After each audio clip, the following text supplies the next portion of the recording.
Tomen sus lugares y vamos a dar inicio abriendo nuestras Biblias en la carta del apóstol San Pablo a los Filipenses, capítulo 2. Filipenses, capítulo 2. Muy bien, Filipenses, capítulo 2. Si tienen oportunidad de estar cerquitas, ¿verdad? Porque parece que mi letra está chiquita. Sí, espero que alcancen por ahí a ver, ¿de acuerdo? Filipenses capítulo 2. El hermano, el pastor Luis, tuvo oportunidad de hablar en relación al tema de Navidad sobre una porción de este pasaje que nos habla de la humillación del Señor Jesucristo. Sí. Encontramos, este es uno de los pasajes más estudiado de la carta de Filipenses por eruditos bíblicos de todos los tiempos, porque describe de una manera muy breve, en unos pocos versículos, muchísimo de la persona de Cristo Jesús. ¿Sí? Y por ello hay bastante que mencionar. En Filipenses capítulo 1, solo para tener un poco de trasfondo, ¿recuerdan? La iglesia se había fundado en Filipos, Hechos capítulo 16. El apóstol Pablo está preso cuando escribe esta carta. No sabe si va a ser sentenciado a muerte o no. La iglesia de Filipos le manda una ofrenda allá a la cárcel, ¿verdad? Un apoyo, un sostén económico. Y él les escribe esta carta de gratitud. Se entera que tienen algunas dificultades como iglesia. Y no es extraño, hermanos, que a veces haya dificultades en las congregaciones. De hecho, cada una de las cartas de las epístolas paulinas son evidencia de que en cada congregación había una o dos o tres o cuatro o muchas dificultades. Y bendito sea Dios que proveyó a través de su palabra para que podamos nosotros enfrentar esas dificultades. En Filipenses capítulo 2 nosotros vemos, ¿verdad?, que después de que el apóstol Pablo habla sobre que para él el vivir es Cristo y si le toca morir, pues eso va a ser ganancia. ¡Wow! Dijimos que él podía ver la perspectiva del morir como ganancia porque estaba apoyándose y confiando en el Señor Jesucristo. Pero después en el capítulo 2 entra con un tema interesante para ayudar a una iglesia que estaba teniendo un conflicto. Y esa es parte, ¿verdad?, de lo que también hemos visto que fue el fundamento de lo que nos predicó el pastor Luis. Mire, Filipenses 2, voy a tener oportunidad para leer el pasaje, para tenerlo como trasfondo y luego entramos en materia. Filipenses 2 dice así: por tanto, si hay algún estímulo en Cristo, si hay algún consuelo de amor, si hay alguna comunión del Espíritu, si algún afecto y compasión, haced completo mi gozo, siendo del mismo sentir, conservando el mismo amor, unidos en espíritu, dedicados a un mismo propósito. Nada hagáis por egoísmo o por vanagloria, sino que con actitud humilde cada uno de vosotros considere al otro como más importante que a sí mismo, no buscando cada uno sus propios intereses, sino más bien los intereses de los demás. Entonces, obviamente, en la carta, Pablo está haciendo notar que la iglesia tenía un conflicto de falta de unidad. En el capítulo 4, véanlo, capítulo 4, ¿verdad? Si ustedes ven por allí, en el verso 2, el apóstol, de hecho, coloca dos nombres de manera muy específica. Dice: ruego a Evodia y a Síntique que vivan en armonía en el Señor. Eran dos mujeres que ahí en la iglesia pues no estaban viviendo en armonía, tenían sus conflictos entre ellas. Entonces, en Filipenses 2, el apóstol les hace ver que es muy importante, ¿verdad?, que haya unidad, ¿sí? Y para que se dé la unidad en la iglesia, para que se dé unidad en el cuerpo de Cristo, no se logra por reglamentación. Regla número 1. No van a ser unidos o no dejarán de ser unidos. No se puede reglamentar la unidad. Realmente el apóstol Pablo lo que hace es mostrarles a Cristo, para que Cristo sea nuestro punto de referencia para la unidad. Y mire, esto puede ser considerado dentro de la unidad en un espacio familiar, la unidad en un espacio también de iglesia. Así es que les dice, ¿verdad?, allí esas cosas. Y entonces a partir del verso 5, lo que nos predicó el pastor José Luis, haya pues en vosotros esta actitud, ¿verdad? De las cosas que les acaba de mencionar, le dice, haya en vosotros esta actitud, y menciona que hubo también en Cristo Jesús. Hermanos, muchas veces, aunque nosotros pongamos reglas a nuestros hijos, pongamos reglas a nuestros trabajadores o pongamos reglamentación en alguna aula de clases, sabemos que es bien difícil que las personas logren una buena conducta por reglamentación. Se da, ¿verdad?, cuando se es bastante impositivo y directivo. Pero en la congregación, en la familia, es muy importante que más bien el punto de referencia sea Cristo obrando en nuestro corazón para que se fomente esa unidad. ¿Sí? Y entonces, note cómo aquí hay la oportunidad de establecer en el ejemplo del Señor Jesucristo, ¿sí?, los ingredientes o el ingrediente principal para la unidad en la iglesia. ¿Sí? Vemos allí en Filipenses 2:1 que los promotores de unidad en la iglesia son estímulo en Cristo, dice el verso 1, consuelo de amor, comunión del Espíritu, afecto, compasión. Vemos también que los indicadores de que una iglesia es unida es lo que dice el verso 2. Dice, hagan completo mi gozo, dice, sintiendo el mismo sentir, conservando el mismo amor, unidos en espíritu, dedicados a un mismo propósito. Indicadores de que hay unidad en una congregación.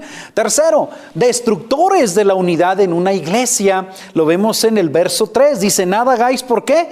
Por egoísmo o por vanagloria. Esos dos puntos siempre van a crear una falta de unidad en una congregación, en una familia, ¿verdad? Entonces vemos ahí, sí que estaba chiquito, ¿verdad? O yo no traigo lentes ya de plano. Muy bien, entonces tenemos ahí destructores de la unidad de la iglesia, tenemos ahí nada, dice el apóstol, nada hagáis por egoísmo o por vanagloria. Y entonces, ¿verdad?, lo que vamos es a llegar. El remedio clave de la unidad en una iglesia, en una familia, es la humildad. La humildad. Y por eso nos va a hablar del Señor Jesucristo. Y nos habla del Señor Jesucristo ahí en el verso, desde el verso 5 les dice, haya pues en vosotros, dice, esta actitud. ¿Cuál? La actitud que menciona en la segunda parte del verso 3 dice, nada hagáis por egoísmo o por vanagloria, sino que con actitud, ¿qué? Humilde.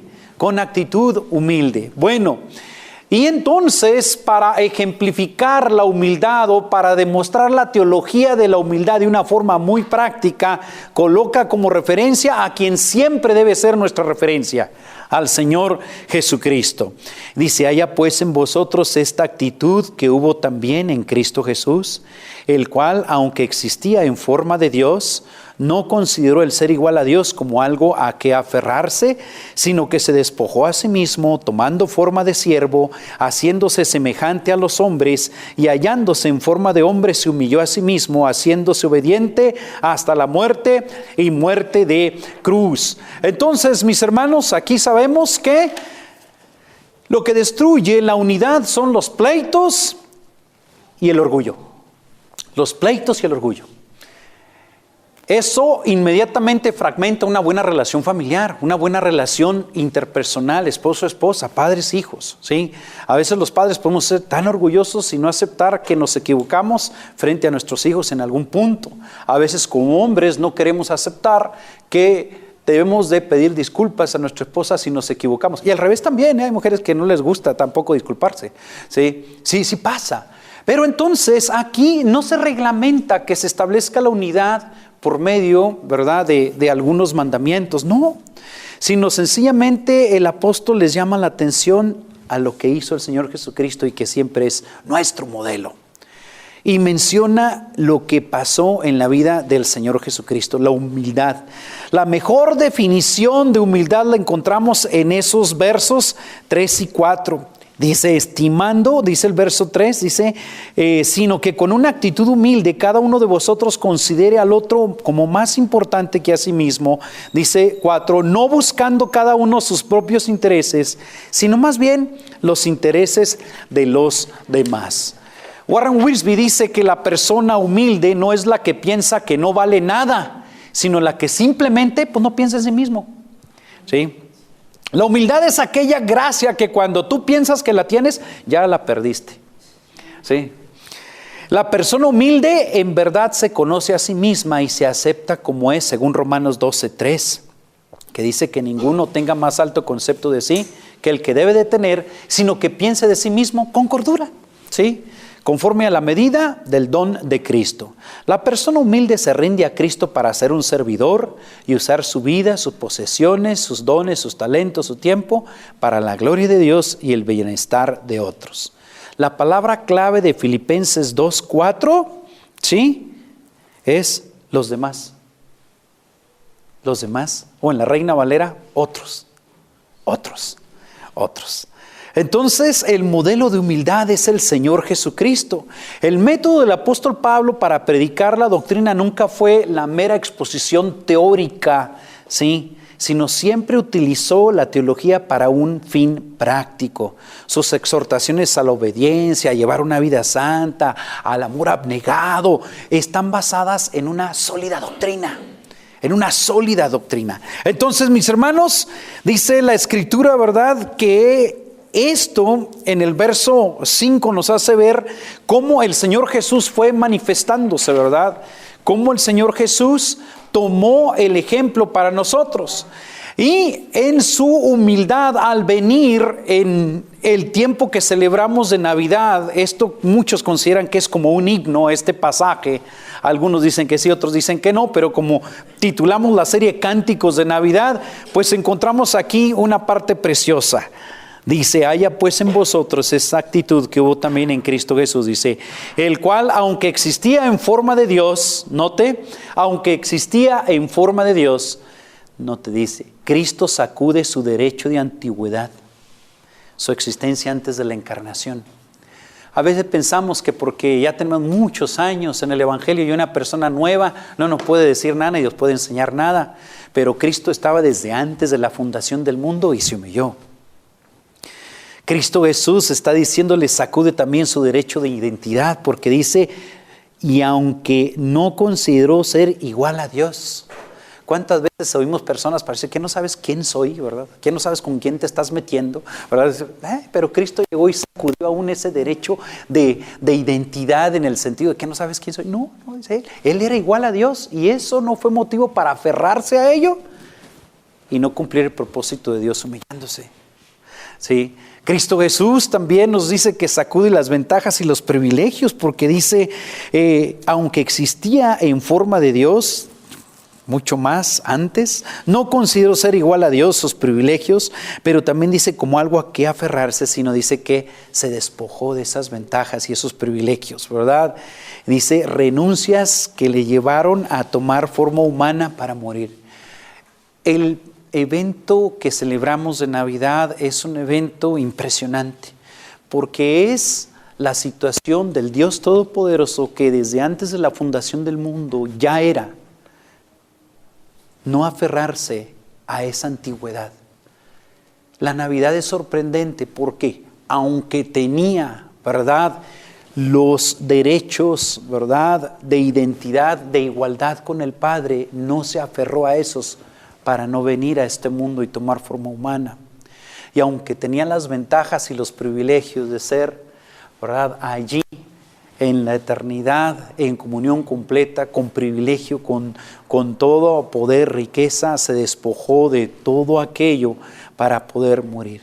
Y pasó por una humillación impresionante, dice, sino que se despojó a sí mismo, dice el verso 7, tomando forma de siervo, haciéndose semejante a los hombres, y hallándose en forma de hombre, dice, se humilló a sí mismo, haciéndose obediente hasta la muerte y muerte de cruz.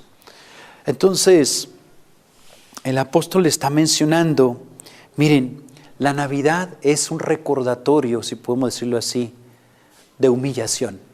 Es un recordatorio de un ejemplo de humildad a seguir. Sí, que Cristo nos lo dejó muy clarito. Fue primero que nosotros y estaba desde antes de la fundación del mundo y no se aferró a ello, vino. Cristo tenía la misma esencia y tiene la misma esencia en su deidad con Dios Padre. Son uno, son de la misma esencia. Pero eso no lo agarró y se aferró a ello para no venir. Se despojó de ello y vino. Tenía ventajas y grandes privilegios al lado de su Padre, pero tomó forma humana y tomó forma de siervo y se humilló, y dice la Escritura, para morir, y una muerte espantosa. Terminar aquí sus días como el peor de los criminales, muere. Si nosotros escuchamos que una persona fue ejecutada allá en Medio Oriente, que le cortaron la cabeza, o allá en Estados Unidos que le pusieron la inyección letal, pues híjole, qué terrible, ¿verdad? Algo grave debió haber hecho esa persona para que haya sido objeto de esa sanción de que se le quite la vida. Y la forma en que se le quita la vida es algo duro, severo, tremendo, ¿verdad? En la época antigua, cuando personas eran llevados a la horca, vamos a decir, wow, qué barbaridad, qué horrible, ¿verdad? Pues Cristo vino, tomó forma de hombre, y eso ya es limitación para Él como Dios. Tomó forma de siervo, eso ya es una limitación impresionante, una humillación impresionante siendo Dios. Pero también la forma en que muere fue la forma más terrible, más espantosa que una persona podía tener para salir de esta vida. Pasaba un señor por aquí caminando, seguidito, el doctor Enríquez. Lo saludábamos y platicábamos por ahí con doctor, ¿cómo está? Y todo, y por ahí siempre muy celoso de que no le invadiéramos su cochera. Lo saludábamos y todo. Pero sabe que dejamos de verlo unos días y por ahí nos preguntamos, cuando estamos en una junta aquí de planeación, los pastores, oye, ¿y qué habrá pasado con el doctor?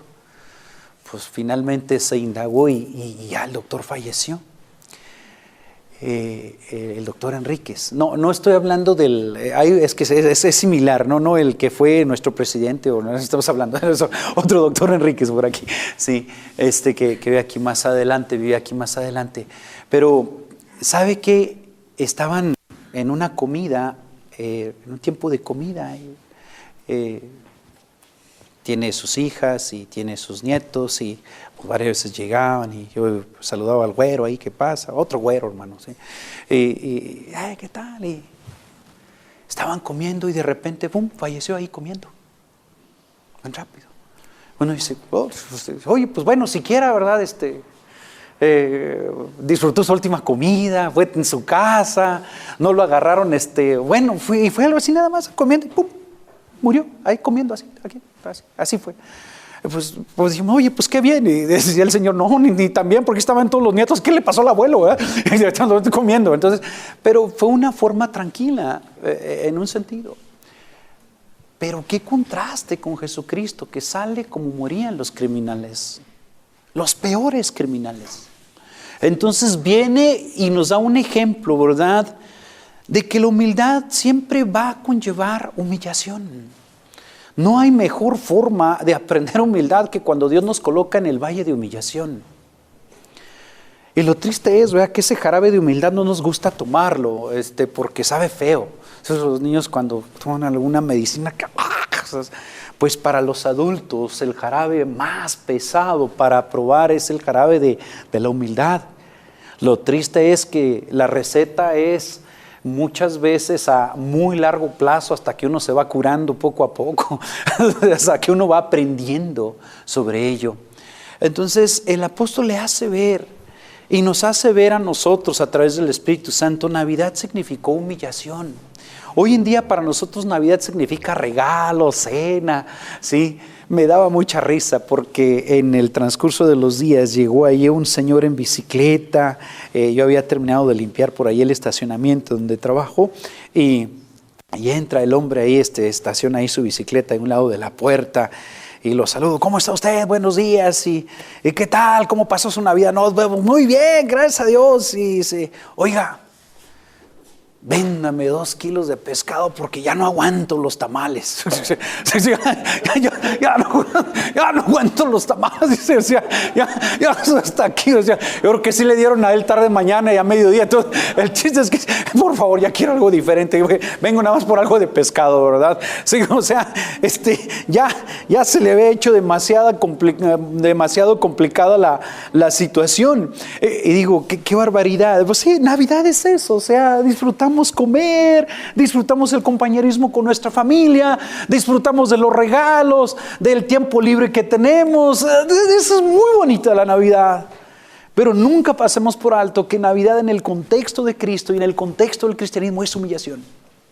Humillación, la humillación más terrible que pudo sufrir el Hijo de Dios. Para que nosotros podamos disfrutar en estos días así, con gozo, con gratitud, con alegría. Y qué precio tan grande se pagó para que nosotros le agradezcamos a Dios que haya enviado su don inefable. Sí. Cuando el Hijo de Dios pasa por todo el valle de la humillación, no usó sus derechos. El Señor Jesucristo nos dejó su ejemplo. Y entonces, después de que pasa por el valle de la humillación, dice el apóstol Pablo que vino el periodo de exaltación. A veces corremos por ser reconocidos, hermanos. Nos enfocamos en una carrera porque se nos identifique con valor, con personas que sí la hacemos, que podemos tener ciertos créditos. Pero no es bueno perseguir ni la fama ni el reconocimiento. Es mejor, Señor, permíteme ser una persona humilde para gloria tuya. Navidad fue humillación. La vida del Señor Jesucristo fue humillación. Su ministerio fue humillación. Dice la Escritura que aunque muchas personas se acercaban a Cristo y multitudes, dice que Él no se fiaba de ellos porque sabía lo que había en el corazón del hombre. Entonces, cuando pasa por el valle de la humillación, Dios exalta. Y aquí es mucho mejor que Dios nos exalte, que Dios nos haga crecer en su tiempo, en su momento y como Él quiere, que nosotros andemos procurando ser sobresalientes para que se nos aplauda. Dice la palabra de Dios, y ahí es donde yo me voy a detener. Esto es lo que me tocaba a mí, ¿verdad? Ya basta de introducción, hermano. Ok, Cristo es exaltado. Dice el último pasaje, y hallándose en forma de hombre, se humilló a sí mismo, haciéndose obediente hasta la muerte y muerte de cruz. Y entonces, nota el verso 9, dice, por lo cual. Mire, ese por lo cual es muy interesante. Ahorita se acercó una persona y me dice, hermano, no tuve la capacidad de levantarme y darle gracias a Dios porque este año me fue muy duro y me fue muy difícil. Perdí 2 hijos, murieron. Mi salud ha estado quebrantada, he tenido dificultades, así. Pero una cosa he entendido, que es la voluntad de Dios. ¡Wow! Entonces, hermanos, cuando vienen situaciones en donde Dios nos coloca abajo, en humillación, dice la Escritura, el apóstol Pedro, que aceptemos, que reconozcamos, que podemos identificarnos con los padecimientos de Cristo. Y dice, humíllense pues bajo la poderosa mano de Dios para que Él los exalte cuando sea tiempo y como Él quiera. David, mucho antes de ser rey exaltado, fue un hombre bastante perseguido, bastante humillado, bastante desacreditado por el rey Saúl. Y dice la palabra, ¿verdad? Entonces, hablando de nuestro Señor Jesucristo, que Dios lo exaltó hasta lo sumo. Como resultado de la venida de Cristo del cielo, como resultado de su encarnación y de su humillación que terminó en esa horrible cruz, la frase por lo cual, ahí del verso 9a, nos empieza a indicar que va a haber cambios notables, cambios nuevos, cosas nuevas. Y no hay hijo de Dios, escúchame bien, no hay hijo de Dios que Dios le permita pasar por el valle de humillación, por el valle profundo de humillación, que no puede enfrentar después ese por lo cual, que viene en el verso 9. La humillación siempre será el lugar incómodo, siempre será el lugar difícil, siempre será el lugar depresivo, siempre será el lugar limitado, siempre será el lugar de como estar amarrado a una camisa de fuerza. Pero aquel que dice, Señor, esta es la circunstancia que me has colocado, permíteme pasarla, entonces va a encontrarse con lo que dice ahí el verso 9, por lo cual dice, Dios también le exaltó hasta lo sumo y le confirió un nombre que es sobre todo nombre, para que en el nombre de Jesús se doble toda rodilla de los que están en el cielo y en la tierra y debajo de la tierra, y toda lengua confiese que Jesucristo es el Señor, para gloria de Dios Padre. Entonces la frase por lo cual nos empieza a indicar que hay cambios notables, que hay cosas nuevas. Una de las mejores escuelas preparatorias para lo que Dios quiera hacer de grandes propósitos en la vida de una persona es la escuela de la humillación. La escuela del valle de humillación. Y cuando Cristo cumple toda esa etapa en su vida, entonces dice la Escritura que Dios le exalta. Hay cambios ahora. Jesucristo se ha convertido ahora en el centro de todas las cosas. Y ahora por eso Cristo es esencial. Y vemos, hermanos, que es tan esencial que el Nuevo Testamento nos hace ver que la preponderancia de Cristo es inigualable. Cuando leemos en las Escrituras sobre el apóstol Pedro, nos emocionamos por allí, ¿verdad? Que caminó sobre las aguas. Cuando leemos por allí en la historia del libro de los Hechos que el apóstol Pablo fue un misionero que aun cuando estuvo en Filipos y fue golpeado y fue colocado en el cepo, en un calabozo, siguió firme en las cosas de Dios, nos emocionamos. Pero siempre el punto central de emocionamiento, de referencia es Jesucristo. Siempre es Jesucristo. En Él van a converger todas las cosas. Dice que tenemos algunos detalles en el Señor Jesucristo. El Nuevo Testamento nos dice constantemente que lo más importante en la vida, en este mundo, es nuestra relación con Cristo. Es lo más importante. Lo más importante. Mire, cuando Cristo Jesús, después de su humillación, pasa por ello, viene entonces una nueva posición de exaltación. Dios le da una nueva posición. Dice que lo exaltó ¿hasta qué? Hasta lo sumo. Lo exaltó hasta lo sumo. Vemos que esa exaltación consistió en que aunque murió, Cristo resucitó de entre los muertos. Hechos 2:32. Mire lo que dice Hechos 2:32. Hechos capítulo 2, verso 32. Dice la Escritura, a este Jesús que resucitó Dios. Ay, hermanos, hay situaciones que van a llegar a nuestra vida humillándonos de una manera tan dura, ¿sí? Que vamos a parecer muertos vivientes, ¿verdad? Pero cuando las pasamos, las sobrellevamos, apoyándonos al Señor, de veras que experimentamos, oye, te veías pero bien mal, ya te ves vivo. Sí. Bendito sea Dios. Una nueva posición de exaltación que no únicamente implicó resurrección, pero también la ascensión del Señor Jesucristo. Cristo Jesús subió y dice Efesios 4:10, vaya Efesios 4:10, mire lo que menciona ese pasaje, Efesios 4, verso 10.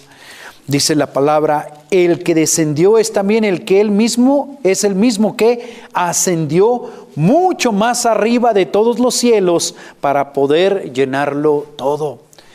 Cristo le fue dada después de una humillación espantosa, una nueva posición que involucró su resurrección, que involucró su ascensión y también una última cosa, que involucró también sentarse al lado del Padre Celestial. Primera de Pedro 3:22. Primera de Pedro 3:22 nos dice lo siguiente: quien está a la diestra de Dios. Entonces, cuando el Hijo del Hombre, Cristo, vino y fue humillado, dice que cumplió de pe a pa en su estado de humillación todo el propósito de Dios. Dios lo exalta, le da una nueva posición, y esa nueva posición es que le brinda resurrección, le brinda ascender, y lo ven sus discípulos en Hechos 1. Y además de que asciende, no queda como uno más de los ángeles que están allí, no. Dice que se coloca a la diestra del Padre, como dice aquí en su palabra, en Primera de Pedro 3:22, que está a la diestra del Padre, por lo cual Dios lo exaltó hasta lo sumo. Hermanos, muy posiblemente situaciones, circunstancias en este año han sido pasar por el valle de la dificultad, por el valle de la humillación. Recordemos, Navidad fue eso. El Hijo de Dios no estuvo exento de humillación. Y también vemos algo muy importante, que no es una situación en el Señor Jesucristo temporal, sino que es permanente.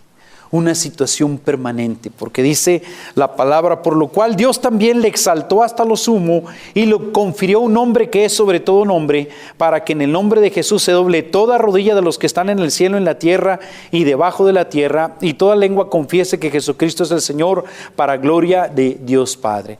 El Salmo 110:1 es profético en ese sentido, porque dice el rey David en profecía, hablando del Señor Jesucristo. Véalo por favor, Salmo 110, el verso 1. Dijo en la Reina Valera, luego se me viene la frase, pero me estoy esperando porque cambió un poquito en la forma de decirlo nada más. La Biblia de las Américas dice el Señor a mi Señor, es el rey David: siéntate a mi diestra hasta que ponga a tus enemigos, ¿qué? Por estrado de tus pies. ¿Sí? Y hay otros pasajes, Hechos 2:34, vean Hechos 2:34, miren, allí igual mencionando, Hechos 2:34, Hechos 2, verso 34. Y este tiene un matiz profético bastante interesante. Dice el verso 32 que acabamos de leer: a este Jesús resucitó Dios, de lo cual todos nosotros somos testigos. Así que, exaltado a la diestra de Dios y habiendo recibido del Padre la promesa del Espíritu Santo, ha derramado esto que vosotros veis y oís. Dice: porque David no ascendió a los cielos, pero él mismo dice: dijo el Señor a mi Señor. ¿Se acuerda que lo acabamos de leer en el Salmo 110:1? Siéntate a mi diestra hasta que ponga a tus enemigos por estrado de tus pies. Y hay una profecía allí que estará por cumplirse en el futuro, sí, por parte del Señor Jesucristo. Entonces, hermanos, cuando la iglesia estaba pasando por una situación complicada de falta de unidad, el apóstol les dijo: acuérdense de dos cosas, sí, muy importantes, sí, las contiendas y la vanagloria, o sea, los pleitos y el orgullo siempre van a crear turbulencia y falta de unidad, pero la solución es el ejemplo de Cristo. Humillaos pues bajo la poderosa mano de Dios, para que los exalte cuando fuere tiempo. Entonces coloca al Señor Jesucristo, y miren, hermanos, no únicamente se le da una nueva posición al Señor Jesús, también se le da un nuevo título. No nada más una posición al haber resucitado, haber ascendido y estar a la diestra del Padre, pero también se le da un nuevo título. Dice: un nombre sobre todo nombre. Nombre sobre todo nombre. Escuchaba al hermano René Zapata en una de sus conferencias por video. Me encanta mucho cuando tuve oportunidad de escucharlo, al hermano René Zapata. Un predicador ya de hace algunos años. Y decía él que cuando estaba ahí en San Salvador, ya la iglesia había crecido muchísimo en el país del Salvador, en San Salvador, que la iglesia Bautista Miramonte, creo que Bautista Miramonte en San Salvador había crecido muchísimo. Pues que a veces los hermanos venían para pedirle consejo, y que llegaban y decían: oiga, pastor, pues mire que ya una mami por ahí llegaba y decía: oye, pastor, mire que mi hijo ya está por nacer, Sí, y pues traigo aquí unos nombres para que me los cheque, a ver qué le parece, porque me gustaría que también usted escogiera el nombre de mi chamaco, ¿verdad? Y dice, André, hermanos, cuando inmediatamente yo veía que en la lista estaba Jesús, le decía, no, por favor no le ponga Jesús, porque ese es un nombre sobre todo nombre. Nombre sobre todo nombre.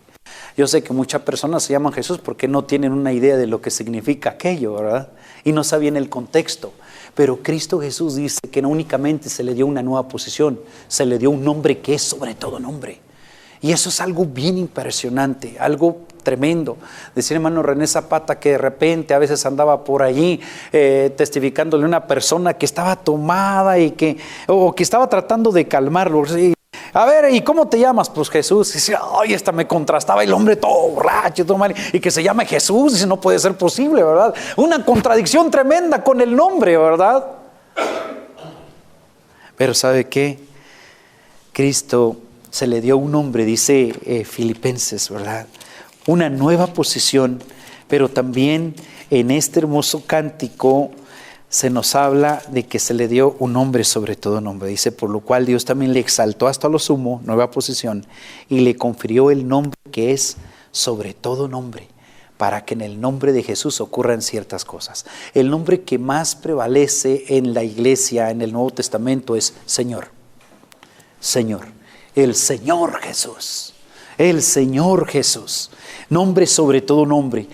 Señor en hebreo Adonai, en griego era Kurios. Kurios, que significa el que tiene la posesión del poder y la autoridad, el que es propietario, el que es amo, el que es dueño de todo.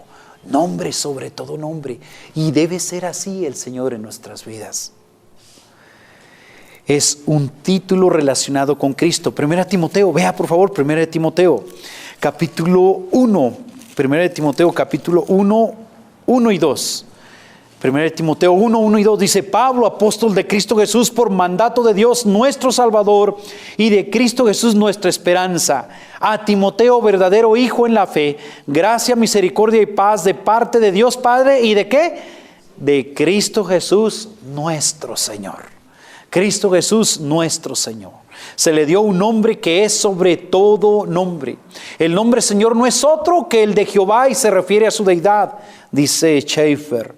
Y en 1 Corintios 2:8, vaya, este es un pasaje bien precioso. 1 Corintios 2:8. A veces la deidad de Cristo está manifestada de una manera indirecta, preciosa. Dice 1 Corintios 2:8. Note. Dice, ¿ya lo tiene? 1 Corintios 2:8 dice, la sabiduría que ninguno de los gobernantes de este siglo ha entendido, porque si la hubieran entendido, no habrían crucificado, ¿quién? Al Señor de la gloria. Compara eso con el Salmo 24, con el Salmo 24:11, véalo por favor, Salmo 24:11, ¿sí? Ahí está el rey David hablando en este precioso salmo sobre la entrada del Rey de Gloria. La entrada del Rey de Gloria. ¿Y qué nos dice, verdad? Allí el Salmo 24 dice desde el verso 7, alzado puertas vuestras cabezas, alzaos vosotras puertas eternas para que entre ¿qué? El Rey de Gloria. ¿Quién es este Rey de Gloria? El Señor fuerte y poderoso, el Señor poderoso en batalla. Alzado puertas vuestras cabezas, alzad las puertas eternas para que entre el Rey de Gloria. ¿Quién es este Rey de Gloria? El Señor de los ejércitos, o sea, Jehová Sabaoth, el Dios de los ejércitos. Él es el Rey de la Gloria. Entonces, le dio un nombre que es sobre todo nombre. La palabra que se traduce aquí como Señor en relación a Jesucristo se utiliza mucho en el Antiguo Testamento como Jehová y como Adonai. Señor, el que gobierna, el que manda. Y tenemos allí unos pasajes más. Ahora, hermanos, todo esto, sí, todo esto para reconocer que el título Señor es que Él es el Señor de la ley en el sentido del sábado. Es el Señor de David como Rey de Reyes. Es el Señor de todos, como dice Hechos 10:36. El señorío de Cristo abarca todo. Y exige una demanda, que no usemos ese título en vano. y que le reconozcamos en su autoridad sobre nuestras vidas. Mire, cuando el apóstol regrese a Filipenses 2, cuando el apóstol termina de mencionar el ejemplo del Señor Jesucristo en Filipenses 2, ¿sí?, conecta para algo práctico. Primero hace ver que la falta de unidad de la iglesia surge por pleitos y orgullo, por contiendas y vanagloria, por egoísmo o por vanagloria. Pero les hace ver que el remedio es que haya humildad. Le dicen, miren, y el mejor ejemplo de humildad es el Señor Jesucristo. Se humilló, tomó forma de siervo. No se interesó en sí mismo, sino en otros. Y por haber hecho eso, Dios, ¿qué? Lo exaltó en su momento. Lo puso donde Él quiso que quería que estara. Nueva posición, un nuevo nombre y una autoridad impresionante para que en el nombre de Jesús se doble toda rodilla. Personas pueden arrodillarse voluntariamente delante de Cristo en esta época. Pero si no lo hacen, un día lo van a tener que hacer aunque no lo quieran. Porque dice, vivo yo que ante mí se doblará toda rodilla y toda lengua confesará que Jesucristo es el Señor para gloria de Dios Padre. El tema es que se haga ahora, cuando es el tiempo. Y no que se haga a fuerzas cuando ya no hubo tiempo. Pero entonces, dice el último pasaje, el verso 11, y toda lengua confiese que Jesucristo es el Señor para gloria de Dios Padre. Entonces les termina de decir, miren, Cristo se humilló, no buscó sus propios intereses, pudo aferrarse a que Él estaba desde antes de la fundación del mundo, pudo aferrarse que tenía la misma esencia de Dios, pudo aferrarse a que tenía privilegios, pero no lo hizo. Vino y se humilló. Por eso Dios lo exaltó. Entonces, con eso como trasfondo, les da un cierre de manera preciosa. Y con esto vamos a terminar. Verso 12, véalo. Dice, así que, ¿se fija cómo lo conectó? Ya que el Señor fue capaz de humillarse y que fue exaltado en su momento, dice, así que, amados míos, tal como siempre habéis obedecido, no solo en mi presencia. Les hace ver, cuando una persona entiende que Cristo vino y se humilló por voluntad propia, que se despojó de todo, que llegó a experimentar una muerte horrible y que después Dios le exaltó, dice, la obediencia no es un asunto de supervisión. ¿Sabe qué terrible es que la humanidad tiene que ser supervisada porque si no, no hace su chamba, no hace su trabajo? ¿Cuántos de ustedes en la actualidad se animarían como maestros a su grupo de preparatoria a decirles, aquí está el examen, chicos, voy a ir a la cafetería mientras ustedes están haciendo su examen, no copien, por favor, sean honestos, yo sé que no lo van a hacer? ¿Pasará eso? No, hombre, ¿verdad que no? No pasa, ¿verdad? Estamos tan... ¿qué ocurre, verdad? A mí me daba mucha risa, ¿verdad? Cuando hace muchísimos años, yo soy muy arcaico, ¿verdad? Pero hace muchísimos años había una canción, ¿verdad? Que se llamaba Llamarada, ¿sí? Era una canción ahí, necesito olvidar para poder vivir, no vaya a ser aquella canción, ¿verdad? Pero después, no recuerdo si fueron los polivoces o no sé quién, ¿verdad? Que la distorsionan. Y decía la canción, a veces yo quisiera chambear por las mañanas, como en las oficinas, cuando el jefe no está. Imagínate, ¿no? Entonces, hoy en día es tan triste, ¿verdad? Que la persona solamente está impuesta a llevar a cabo su trabajo si le están vigilando o supervisando. Y qué triste es si una iglesia tiene que estar siempre siendo vigilada para que logre hacer algo. Si la vida de una persona tiene que estar siempre supervisada, no está mal. De hecho, una de las labores de nosotros como ancianos es ser supervisor. Pero debe ser siempre una etapa en la vida de un creyente. Porque el apóstol Pablo les dice, así que amados, tal como siempre habéis obedecido, dice, no solo en mi presencia. ¿Te das cuenta? Él confiaba que los hermanos al entender el ejemplo de Cristo, serían capaces de obedecer aunque Él estuviera ausente, aunque Él no estuviera presente. ¿Sí?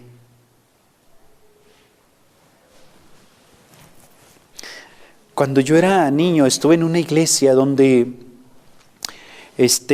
pues el pastor se iba cada vez que venía el periodo vacacional y se iba como 2 o 3 meses. Pues bueno, imagínense, pues ya sabían que no iba a estar el pastor, pues entonces la asistencia bajaba de manera temible, terrible. Entonces, si asistieron a 120 personas cuando él se iba, no, pues llegaban a veces pues unas 20 personas, nada más de las 120. Dice, no, pues no va a estar el pastor, ¿para qué voy, va? Sí, una manera así. Recuerdo en una ocasión haber asistido a un culto de oración en esa época cuando él no iba y no llegar nadie llegó, nadie. Sí, así, nadie, nada más mamá y yo, y ahí estamos. Pues qué hacemos, pues bueno, yo canto y usted ora, ¿no? Así fue todo, ¿verdad? ¿Por qué? Imagínate, así nadie llegó y nosotros teníamos que llegar porque nos tocaba abrir la iglesia, porque íbamos a abrir el templo, por eso llegamos, ¿verdad? Sí, pero cómo es triste que cuando estamos tan arraigados a que se nos esté vigilando para que logremos hacer algo, no hemos entendido que la humillación de Cristo fue voluntaria y que esa humillación es un ejemplo. Sí, para nosotros, para continuar. Y les dice por eso, así que dado que Cristo lo hizo así, dado que Cristo puso su vida, dado que Él no se aferró a lo que era su deidad, su potencia, su identidad con el Padre, dice, así que, amados míos, tal como siempre habéis obedecido, no solo en mi presencia, sino ahora mucho más en mi ausencia.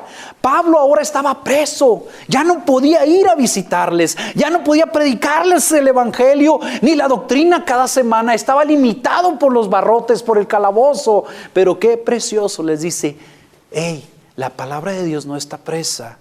Y ustedes deben estar siempre dispuestos a obedecer, no como nada más en mi presencia, sino ahora mucho más en mi ausencia. Y les dice algo bien precioso, ocupaos en vuestra salvación, con temor y temblor. No les dice, noten, ocúpense para que sean salvos. No les dice eso, porque les está diciendo, ocúpense en ese estado de salvación que ya tienen. No pasen por alto que han sido salvados y que esa salvación implica estar ocupados en el servicio del Señor. Ocúpense con temor y temblor. Ocúpense en el sentido de que no le estamos sirviendo a un cualquiera, sino al que Dios exaltó y lo puso hasta lo sumo y le dio un nombre que es sobre todo nombre. Y le dice, porque Dios es quien obra en vosotros tanto el querer como el hacer por su beneplácito. Cuando usted tiene el gozo, el ánimo de querer servir a Dios en lo que sea. A mí me da mucho gusto como es cuando termina una actividad o algo y hay hermanos que rápido empiezan a doblar las sillas sin que nadie les diga nada. ¡Qué hermoso! ¡Qué bien! Eso es algo precioso. Dice, porque Dios es quien obra en vosotros tanto el querer como el hacer para su beneplácito. Y entonces les dice, haced todas las cosas sin ¿qué? Sin murmuraciones, sin discusiones, porque eso va a llevar a perder ¿qué? La unidad. Que el punto de referencia sea que Navidad es un recordatorio de la humillación de Cristo. Y que si somos hijos de Dios, no estamos exentos de pasar por el valle de humillación para que se quiten esas cosas de nuestra vida que nos impiden servir de una manera preciosa para que Cristo sea exaltado. Hace todo sin murmuraciones, sin contiendas, dice ahí, para que seáis irreprensibles y sencillos, hijos de Dios, sin tacha, en medio de una generación torcida y perversa, en medio de la cual resplandecéis como luminares en el mundo, sosteniendo firmemente ¿qué? La palabra de Dios. No hay mejor adorno para nuestra vida que seamos prácticos en lo que Dios nos manda que hagamos.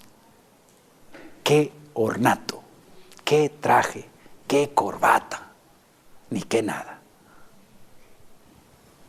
Hacer todo sin murmuraciones y aferrarnos a la palabra de Dios. reconociendo que de Cristo tenemos nuestro mayor ejemplo. Navidad es ¿qué? Humillación, para nuestra bendición. Oramos. Gracias, bendito Padre, porque nos permites cerrar este periodo navideño. ¿Cómo lo hemos disfrutado? Yo creo en su gran mayoría. Disfrutamos de unos adornos, de un tiempo de regalos, de un tiempo de comida, de un tiempo de compañerismo precioso, pero fue un tiempo de humillación, Señor, que tu Hijo tomó forma de siervo y murió de una manera espantosa. Y ahora, Señor, tú le exaltaste, y ese es el ejemplo que tenemos, Señor, para que nosotros vivamos nuestra vida de una manera humilde, reconociendo, Padre Celestial, que es muy fácil entrar en murmuraciones y pleitos en nuestra casa, aún en nuestro trabajo, tal vez en nuestra congregación, y no debe ser así, sino que, Padre, nos ocupemos en nuestra salvación con temor y temblor, y que nos aferremos a hacer las cosas sin murmuraciones, y que nos sostengamos a través de tu palabra, asidos de la palabra de vida. El apóstol cerraba diciendo, para que en el día de Cristo yo pueda gloriarme de que no he corrido en vano, ni en vano he trabajado.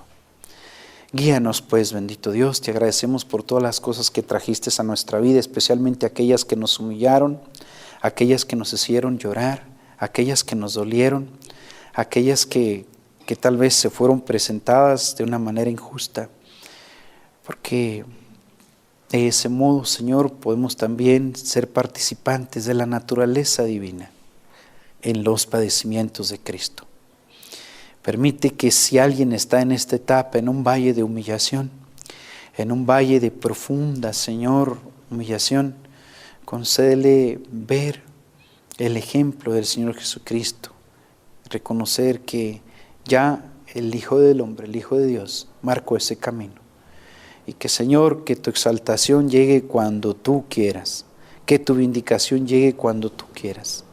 En Cristo te agradecemos, Señor. Cuídanos, permítenos ocuparnos en nuestra salvación, sin murmuraciones, sin contiendas y aferrados a tu palabra. En Cristo te lo pedimos. Amén.